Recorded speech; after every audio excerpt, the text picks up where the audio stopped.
Battlefield fans, this is the moment we've been waiting for. After months of frustration, mixed reception, and a growing feeling that the series has lost its identity, Battlefield 6 is finally making a serious move to win players back. The newly revealed 2026 roadmap isn't just another routine content update. It's a clear shift in direction.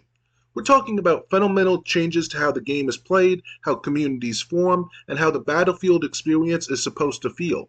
And for the first time in a while, it actually feels like the developers are listening.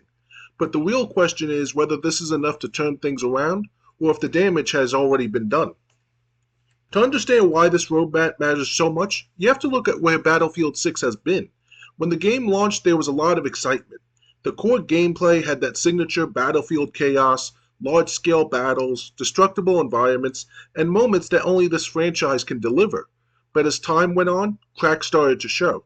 Players began to notice the lack of content, the limited number of maps, and most importantly, the absence of features that older Battlefield games had already perfected years ago. It wasn't that Battlefield 6 was a bad game. It was that it felt incomplete. And in today's live service world, incomplete games don't get the benefit of the doubt for long. That brings us to what is easily the most important part of this entire roadmap, the overhaul of the server browser and the introduction of persistent servers. This isn't just a small quality of life improvement. It's a fundamental shift back to what made Battlefield special in the first place.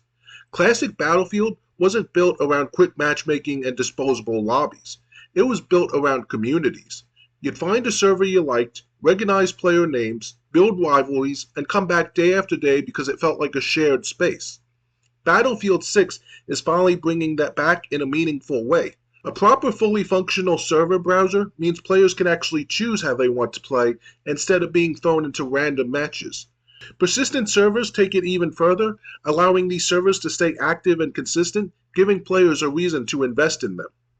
This alone could completely change the long-term health of the game because it turns Battlefield from a temporary experience into something that feels alive again. And then there's Naval Warfare, which might be the most exciting addition in the entire roadmap. This is something fans have been asking for years. Battlefield has always been at its best when it fully embraces large-scale sandbox warfare, and naval combat is a huge part of that identity. The return of aircraft carriers, open ocean battles, and full integration of land, air, and sea combat brings back a level of scale that has been missing. Maps like Wake Island aren't just fan service. They're proof that the developers understand what made Battlefield iconic. When you combine that with new maps like Tesuru Reef, which are designed specifically around naval gameplay, you start to see a version of Battlefield 6 that finally feels complete. This isn't just about adding vehicles or bigger spaces. It's about restoring that sense of unpredictability, where anything can happen at any moment. Content is another major focus, and it's something Battlefield 6 desperately needed. The roadmap outlines 7 new maps coming throughout 2026, and while that might not sound massive at first, the details make a difference. We're getting a mix of brand new environments and reimagined classics, which is exactly what the game needs right now. Maps like Grand Bazaar and Gold Mud Railway, returning with updated designs, show that the developers are leaning into nostalgia while still trying to evolve the experience. At the same time, the introduction of entirely new maps, including one that's reportedly nearly 4 times larger than current maps, signals that scale is once again a priority. Battlefield has always been about those massive cinematic moments, and bigger, more dynamic maps are essential to making that happen. Beyond maps and modes, the roadmap is packed with features that should have been there from the beginning. Proximity chat adds a layer of immersion and chaos that fits perfectly with Battlefield style. Custom lobbies give players more control over their experience. Spectator mode and leaderboards bring back a sense of competition and visibility. Platoons allow communities to organize and grow. And improvements to rank play show that there's an effort to support both casual and competitive players at the same time. None of these features are revolutionary on their own, but together they represent a complete package, something Battlefield 6 has been missing since launch. That said, there is still a very real concern, and it's one that could ultimately decide whether this roadmap succeeds or fails: pacing. Everything being promised here sounds great, but it's spread out over multiple seasons. That means players are going to have to wait for the full vision to come together, and in a live service environment, patience is limited. Players have more options than ever, and if updates feel too slow or inconsistent, they'll move on. Battlefield doesn't just need to deliver good content, it needs to deliver it at the right pace. If the momentum stalls, even the best features in the world won't be enough to bring players back. So where does that leave Battlefield 6 right now?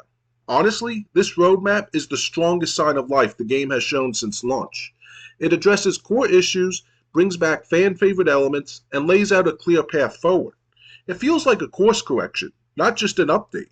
But at the end of the day, a roadmap is just a promise. What really matters is execution. If the developers follow through, if they deliver these features in a timely manner, and if they continue listening to the community, Battlefield 6 could absolutely stage a comeback. But if they fall short, if delays happen or content doesn't meet expectations, this could end up being a missed opportunity. If you're still here and you're excited about where Battlefield 6 could be heading, go ahead and hit that thumbs up. It really helps the channel out. And if you want more breakdowns like this, make sure you're subscribed and ring the notification bell so you don't miss any future uploads.